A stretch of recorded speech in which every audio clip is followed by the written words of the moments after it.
Thank you very much, Madam Chairman. Well, first of all, can I join congratulations to Ria Oomen-Ruijten. It's a good report. Of course, there are many aspects of the report which we might have liked to see worded in a rather different way. And I appreciate that there are strong feelings on the subject of Turkey on all sides of the House. I mean, for my part, I've always been supportive of Turkish aspirations towards the European Union, and am particularly appreciative of Turkey's role as a key ally over the years. But I have to ask, Madam Chairman, is the European Union being helpful enough? Is it sending a really positive message to Turkey? In particular, we see consistent obstruction from certain rather obvious quarters regarding Turkey's European aspirations and status. This is unrealistic, it's unjust, and it prevents progress. We make demands of Turkey, but we should reciprocate with movement in Turkey's direction. For example, Cyprus, which my good friend and colleague Mr. Duff has mentioned. This shouldn't feature in Turkey's accession, but we all know that it is in fact a factor. There are constant demands for Turkey to make unilateral concessions, and in return she gets nothing. The EU is supposed to have ended the isolation of northern Cyprus. Whatever happened to that? By all means, call for reductions in Turkish troop numbers in the north of Cyprus and for agreement to the additional protocol. But match this with opening trade through the ports and airports in northern Cyprus. I have to say that the EU presidency of the Republic of Cyprus in the second half of this year would present a great opportunity for progress if there was real courage. If there is a genuine desire to reunite the island of Cyprus, then the Turkish Cypriots need to feel they're actually welcome and respected in the island that they share. I have to say, Madam Chairman, we regret that some unhelpful amendments have been tabled to the report, but overall the report is balanced and reasonable, and the ECR Group will support it. Thank you. Mr. Van Orden, do you accept a blue card from Mr. Dartmouth? Mr. Van Orden, you used the phrase Turkey is a key ally. Do you accept that a country can be a key ally without political union? Madam Chairman, as my good friend and colleague knows full well, I'm not overly enthusiastic about many aspects of the European Union, in particular political integration. But the fact is that Turkey does have an aspiration towards joining the European Union, and I think Turkey's strategic position is a very important one. Turkey has been an excellent ally for very many years, and we therefore need to meet her aspirations in a positive way. I have always said, if we send negative signals to Turkey, we should not be surprised if she starts heading off in a rather different direction. And once or twice in the recent months and years, there have been one or two little indications that maybe there were feelers going out in different directions. And we have to be very careful about that.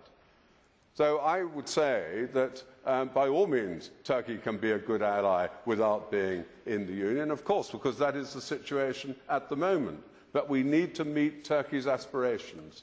And what she wishes is for accession to the European Union. But I hope that by the time that happens, which I hope will not be in too many decades distant, by the time that happens, we will be talking about a very different European Union to the one that we have now, and a European Union that's heading in rather different direction to the one that it's heading in at the moment.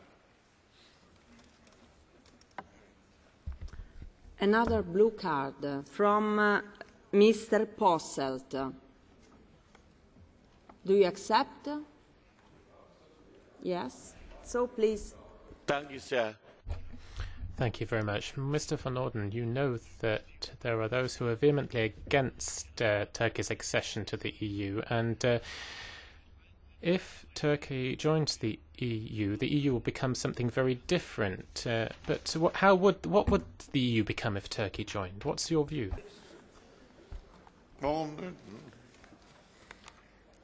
Well, I'm delighted you've asked that, because there are certain members who ascribe mischievous intentions in my support for Turkey. I would have to say that the whole question of the impact of Turkey on the European Union is not one of the major factors as to why we should be supporting European Union accession by Turkey. It is true that the European Union would inevitably be very different with a country like Turkey as a member there. But as I say, I hope by the time that comes about, already the European Union will be very different to what it is today. The European Union needs to get away from this course of insistence and obsession with political integration. And what we need is a European Union of overlapping circles of engagement, where those that want to push forward with intense integration, by all means let them. But others could be part of that union, including perhaps my own country, without having to be intimately involved in that particular movement. So I hope it will be a very different European Union when Turkey joins, and Turkey will help that process. There is another blue card from Mr. Mavro Nikolaos. Please.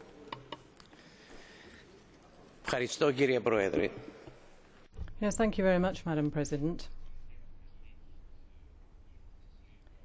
There is a report on Turkey, it's the progress report on Turkey, and it does not really refer to Cyprus. It's not mentioned.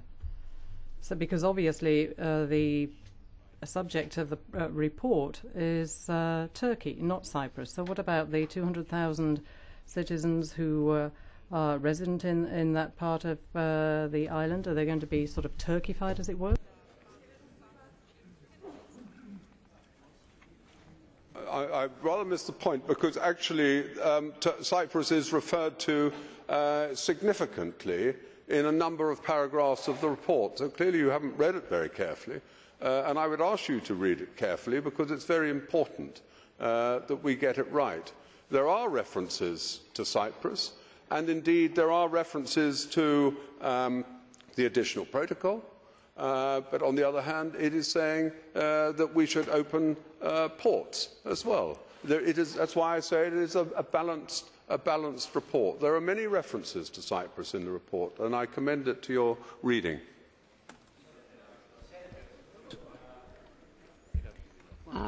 The last one, blue card. Do you accept the last one? Okay. Madame Papadopoulou. Κύριε Van Orden, έχετε πει ότι η γνωστή... Thank you, Mr. Van Orden. You said that development is blocked in terms of Turkey's access or adhesion. But you said some countries are blocking it. What countries are you referring to with that remark? Then you talked about unilateral concessions. But I don't think Turkey has actually made any. It still is not recognising Cyprus. Madam Chair, well, when I spoke, I was trying to be polite without referring to particular countries. But I seem to recall that in May 2004, early in May, there was, or in fact in April 2004, the European Union agreed that the isolation of northern Cyprus should be ended. A few weeks later, the Republic of Cyprus joined the European Union, and suddenly all that went off the agenda. Now, whether this was coincidental, I don't know. I sometimes get the impression that some of my very good friends and colleagues from Greece and from the Republic of Cyprus are not as helpful as they might be. And when we talk about unilateral concessions, all the time we're making demands of Turkey. But it takes two to tango, you know, and we've got to see some movement on the other side. And Turkish friends say to me, when we make concessions, we never get anything in return. Or when we offer to make concessions, we never get anything offered in return. So I would say, open up northern Cyprus, free the ports there, give them international access. and then some of these other things might start flowing into place. Mr. Howitt, point of order. President, I wonder if you could ensure the smooth functioning of Parliament and the proper allocation of political priorities by, at the next part session, allocating on the agenda a full 60 minutes of question time, Mr Van Orden, because I enjoyed that last session so greatly.